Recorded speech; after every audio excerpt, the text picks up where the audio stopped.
Nah, ngerasa terganggu, itu suara masih ada Wak, ngerasa terganggu, bapak ngintip lah dari jendela kan Wak. Dan disitulah bapak melihat ada sosok Asmara lagi berdiri menatap ke arah rumahnya bapak sambil tangannya memainkan pintu gerbang makam tuh.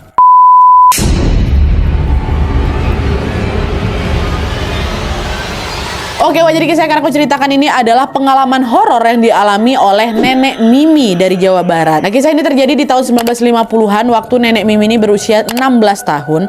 Dan untuk memudahkan ceritanya tanpa mengurangi rasa hormat, aku langsung panggil Mimi aja Wak ya. Nah, jadi pada masa itu Mimi ini punya sahabat dekat namanya Asmara. Mereka ini sudah berteman sejak kecil karena kebetulan dari SD sampai SMA mereka ini selalu sekolah di tempat yang sama gitu Wak. Selain itu mereka ini juga bertetangga satu desa yang rumahnya juga saling berhadapan-hadapan. Jadi rumahnya Asmara ini berada tepat di depan rumahnya Mimi. Nah, di desa mereka Wak, keluarganya Asmara ini dikenal sangat kaya dan juga terpandang. Ayahnya yang bernama Pak Agus merupakan seorang saudagar sukses yang punya banyak sawah dan punya banyak peternakan kambing. Sementara ibunya yang bernama Ibu Ratna adalah seorang ibu rumah tangga yang sangat tegas tapi penuh kasih gitu. Nah, secara finansial keluarga mereka ini memang jauh lebih beruntung dibanding warga yang ada di sana Wak. Tapi meskipun begitu, keluarganya Asmara ini nggak pernah sombong sama siapapun, nggak pernah. Keluarga baik-baik kali lah gitu. Nah, nilai-nilai kebaikan itu selalu diajarkan ke Asmara sejak kecil oleh orang tuanya Wak. Alhasil Asmara pun tumbuh menjadi gadis yang cantik, yang sopan, yang lembut, tutur katanya halus, dan juga hormat sama orang yang lebih tua.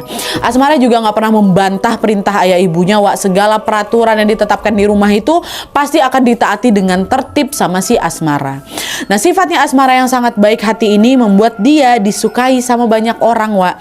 Lalu pas Asmara ini beranjak dewasa, tepatnya waktu dia sudah berusia 16 tahun, Asmara pun mulai dilirik oleh banyak laki-laki yang jatuh hati sama dia. Pada saat itu orang-orang saling berlomba-lomba pengen memenangkan hatinya Asmara nih kan Wak ya. Tapi Asmara sendiri justru bersikap biasa aja sama orang-orang itu, seolah tidak terpengaruh sama perhatian yang datang dari mana-mana. Tapi diam-diam sebenarnya dia udah punya pilihan hatinya sendiri Wak. Pada saat itu Asmara ini sudah menjatuhkan hatinya, atau dia ini udah pacaran sama seorang teman dia yang dia kenal sejak bangku sekolah, namanya Rifki. Tapi hubungan ini dilakukan diam-diam Wak, tanpa sepengetahuan orang tuanya Asmara. Jadi yang orang tuanya tahu ya Asmara ini masih single, masih jomblo gitu loh. Nah, akhirnya pada suatu hari ayahnya Asmara pun ngajak si Asmara ini ngobrol serius. Nah, ayah mau kenalin kamu sama Raka. Dia itu anak teman ayah yang punya peternakan kambing juga katanya. Heran Asmara kan, ya kenapa tiba-tiba tumben? Ayah jawab, udah cuman kenalan aja. Dia sopan, udah dewasa juga, umurnya 27 tahun. Siapa tahu cocok jadi teman kamu, kata bapaknya. Nah, dengar itu Asmara udah ngerasa aneh. Ini bapakku cuma mau kenalin aja kok, tapi kesannya kayak lagi ngepromosiin si Raka ini ya. Nah, cuman karena dia nggak enak nolak, Wak, kan dia orangnya patuh kali kan. Akhirnya dia setuju-setuju aja tuh. Nah, besoknya Raka sama keluarganya datang Wak. Datang ngobrol-ngobrol mereka, silaturahmi apa segala macam. Setelah mereka pulang, ayahnya langsung nanya sama si Asmara, gimana nak si Raka, baik kan gitu. Asmara bilang, iya ya baik, kelihatan dewasa. Nah gini nak, ayah sama Om Parman, ini bapaknya si Raka ini, ayah sama Om Parman rencana mau ngejodohin kamu. Setelah kamu lulus SMA nanti kalian langsung nikah ya, kata dia kayak gitu. Nah dengar itu kaget lah si Asmara. Ya pada masa itu memang banyak Wak perempuan yang nikah muda habis SMA, bahkan nggak lulus SMA pun dinikahin gitu, biasa gitu loh. Dan perjodohan pada masa itu juga lumrah kali. Cuman masalahnya dia sama Raka kan baru kenal, baru satu kali itu ketemu, masa bisa langsung dinikahin gitu. Ditambah lagi Asmara juga udah punya pacar kan Wak, masa dia mau mutusin pacarnya kayak gitu aja? Asmara jelas nggak setuju sama rencana itu Wak. Akhirnya dengan hati-hati dia bilanglah ke ayahnya, ya maaf ya, apa nggak terlalu cepat? Kami loh baru aja kenal ya, dan bahkan baru ketemu satu kali ini kan. Kalau ternyata nanti Asmara nggak cocok sama Mas Raka gimana? Ya makanya kalian sering-sering ketemu lah, sering ngobrol biar makin kenal. Ayah yakin Raka tuh pasti cocok kali sama kamu. Tapi kenapa harus Raka ya? Apa yang bikin ayah tuh pengen kali ngejodohin Asmara sama dia gitu? Raka itu orangnya baik nak. Dan dulu nih ayahnya Om Parman itu pernah ngebantuin ayah waktu usaha ayah mau bangkrut. Keluarga mereka tuh udah berjasa kali buat nyelamatin keluarga kita, kata bapak kayak gitu. Nah dengar penjelasan ayahnya, Asmara pun langsung terdiam Wak. Sekarang dia tahu betul kenapa ayahnya ini ngebet kali pengen ngejodohin dia sama Raka. Ya alasannya tadi, gara-gara hutang budi. Nah Pas tahu tentang hal ini, Asmara makin gak sampai hati buat nolak, Wak. Akhirnya dengan terpaksa Asmara pun mengiyakan perjodohan itu, ya. Nah, adalah tuh kan akhirnya gak lama kemudian Asmara langsung nemuin pacarnya dulu nih, Wak, si Rifki, untuk memberitahukan hal ini. Lalu setelah mendengar semuanya dari Asmara, Rifki bilang, aku sayang loh sama kamu. Aku gak rela kamu nikah sama orang lain. Sebelum perjodohan itu terjadi, aku akan lebih dulu datang ke rumahmu dan aku yang akan nikahin kamu, katanya. Nah, ucapan pacarnya ini langsung bikin Asmara panik. Galau dia juga di sini, Wak. Asmara tahu betul kalau Rifki sampai betulan datang ke rumah dan ngelamar dia, bilang mau nikahin dia, bapak tuh pasti nolak. Rifki sama Asmara kan sama-sama masih SMA, sama-sama masih sekolah, Wak. Rifki belum punya apa-apa untuk nikahin Asmara kan. Sedangkan Raka jelas jauh lebih matang dan juga siap untuk menikah. Umur dia ada 27 tahun. Keluarganya juga dari keluarga kaya raya. Tanpa urusan hutang budi sekalipun, ayah ini pasti lebih milih Raka dibanding Rifki. Nah, di situ Asmara makin bingung lagi, Wak. Dia nggak punya alasan untuk menolak perjodohannya sama si Raka. Sampai akhirnya pada suatu hari nih, ini macam Allah tuh kayak ngasih petunjuk gitu kan. Asmara lagi jalan-jalan sama sahabatnya, sama si Mimi nih. Dan terus di sana mereka nggak sengaja ngeliat Raka lagi berduaan, Wak, sama cewek lain. Di sini Mimi udah tahu semua ya, udah tahu semua keluh kesahnya si Asmara, sudah tahu soal perjodohan ini, udah tahu semua situasinya. Mereka mereka ngegap si Raka jalan sama cewek lain. Mi, itu kayaknya Raka lah. Dia lagi sama siapa tuh, kok kelihatannya dekat kali. Iya, Wak, itu Raka tuh. Ceweknya pun macam bukan teman biasa, pacarnya mungkin dah. Kayaknya iyalah, Wak. Akan betul nggak baik nih Mas Raka. Udahlah, balik aja kita yuk, aku mau ngomong hal ini ke ayah, kata si Asmara. Udahlah tuh Asmara langsung balik pulang, Wak. Dia langsung lah temui bapaknya ya kan. Dia bilang, ayah, tadi Asmara lihat Kang Raka jalan sama perempuan lain ya. Mereka dekat kali ya, kayak orang pacaran. Asmara jadi ragu nih mau ngelanjutin perjodohan ini. Tolonglah ayah pertimbangkan lagi ya, kata Asmara kayak gitu. Nah, dengar laporan itu, Wak, ayahnya malah marah. Kata siapa Raka punya pacar? Hah? Kamu jangan sembarangan ngomong, nak. Ayah kenal baik sama Raka, ayah kenal baik sama keluarganya. Mereka juga kan udah setuju sama perjodohan ini. Gak mungkin lah Raka diam-diam punya pacar, katanya. Tapi Asmara betulan ngelihat ya, dia jalan sama perempuan lain. Gak Asmara doang, Mimi juga lihat. Asmara gak bohong gitu kan. Dah, ayah gak percaya. Pasti ini semua cara kamu untuk gagalin rencana perjodohan ini ya kan. Udah ya Asmara ya, keputusan ayah sama ibu sudah bulat. Perjodohan ini tetap harus dilanjutkan, katanya. Melihat ayah yang keras kepala ini, Wak, akhirnya Asmara pun tertunduk diam. Sebagai anak baik yang memang terkenal patuh sama orang tuanya, lagi-lagi Asmara nggak bisa menolak perjodohan itu. Cuman di situ, Wak, hati Asmara hancur kali.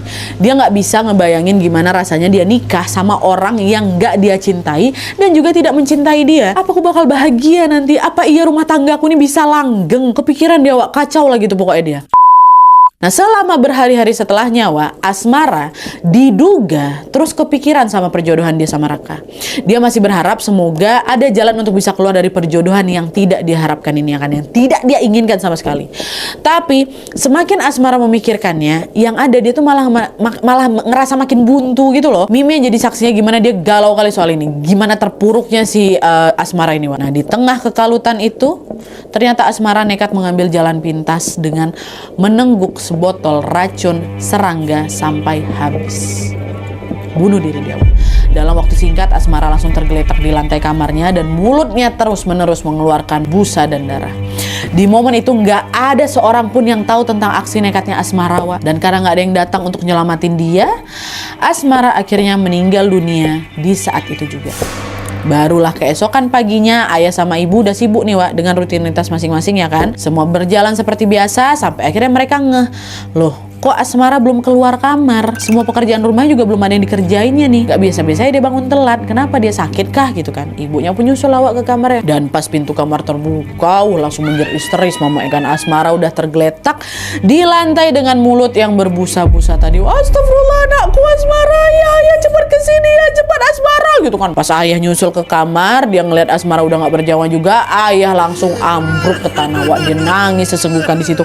Ayah tahu betul alasan Asmara nekat menghabisi nyawanya sendiri pasti karena masalah perjodohan itu. Itu udah langsung ayah tahu. Nangis juga lah bapak ya. Ayahnya nyesal kali di sana, Wak. Ayahnya bilang waktu itu, kalau waktu itu bisa diulang, ayah nggak mau memaksakan perjodohan itu lagi ke Asmara gitu. Tapi sayangnya ya kan, penyesalan memang selalu datang di akhir.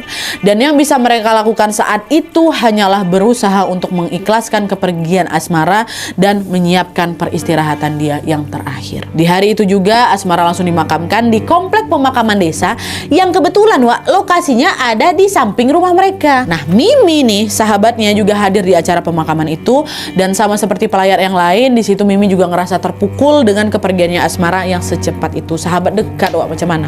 Bahkan setelah lewat beberapa hari kemudian, wah ya, Mimi ini masih berduka sampai-sampai dia tuh nggak berani loh keluar rumah. Ya karena macam ku bilang tadi, rumah Mimi ini kan depan-depanan sama rumahnya si Asmara kan. Yang itu berarti rumahnya si Mimi ini juga berhadapan-hadapan langsung sama area pemakaman.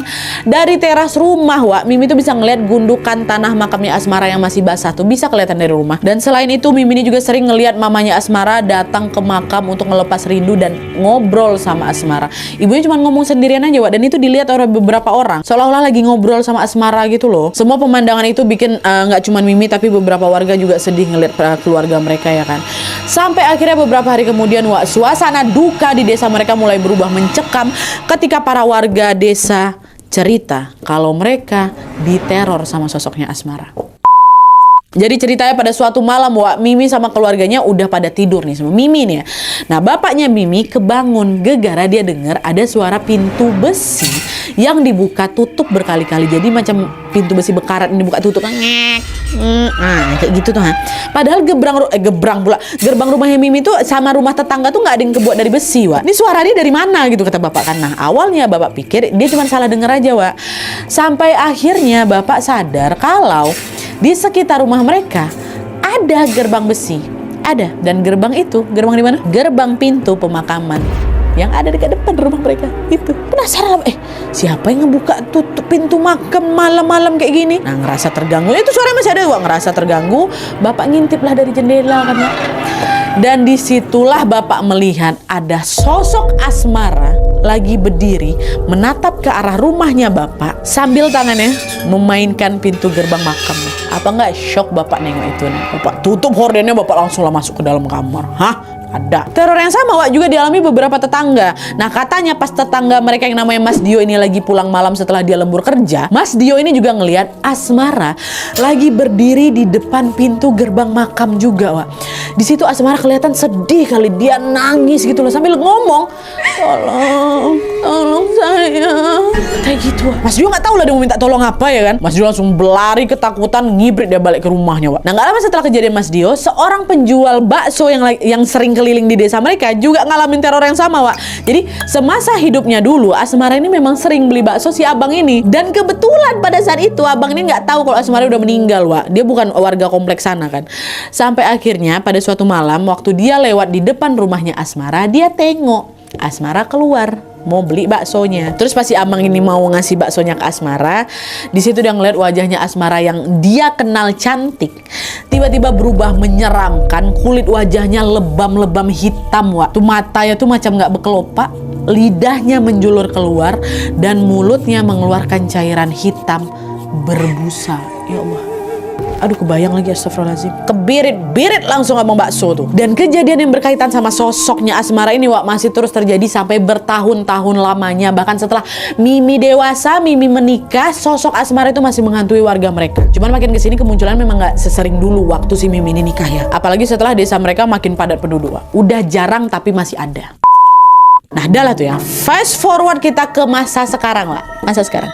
Saat ini Mimi udah punya cucu, namanya Citra. Citra inilah yang ngirimin cerita ini ke kita. Ya, kenapa dia kirimin? Ini bukan cuma soal nenek aku aja, Nadia. Tapi aku juga ngalamin kejadian horor yang juga berkaitan sama Asmara, wak. Jadi terornya ke generasi-generasi berikutnya. Nah, jadi cerita ini kisah Citra ya. Suatu hari Citra ini lagi berkunjung ke rumahnya Mimi. Rumah Mimi itulah. Dan berencana akan nginap di sana selama beberapa hari, selama 3 hari. Di hari pertama, waktu Citra lagi tidur dengan posisi miring membelakangi pintu, wak. Citra ini tiba-tiba kebangun. Dan dia ngerasa macam ada orang yang lagi berdiri dekat belakang dia. Waktu aku mau balik badan, nggak bisa digerakin badan aku, Nadia. Nggak bisa gerak sama sekali. Astagfirullahaladzim. Astagfirullah, ngapa nih? Astagfirullah. Ketindihan aku nih. Astagfirullah. Citra cuma istighfar aja kan, wak. Dan akhirnya beberapa menit kemudian badannya bisa digerakkan lagi. Spontan Citra langsung balik badan nih, mau nengok ke belakang. Ditengok, nggak ada apa-apa. Dia tatap lah semua area kamar tamu tuh, Nadia. Nggak ada siapa-siapa di sana. Tahan, yang kurasa memang ada orang di belakang. Betulan ada orang. Astagfirullahaladzim. Tambah aku ketindihan bulanan.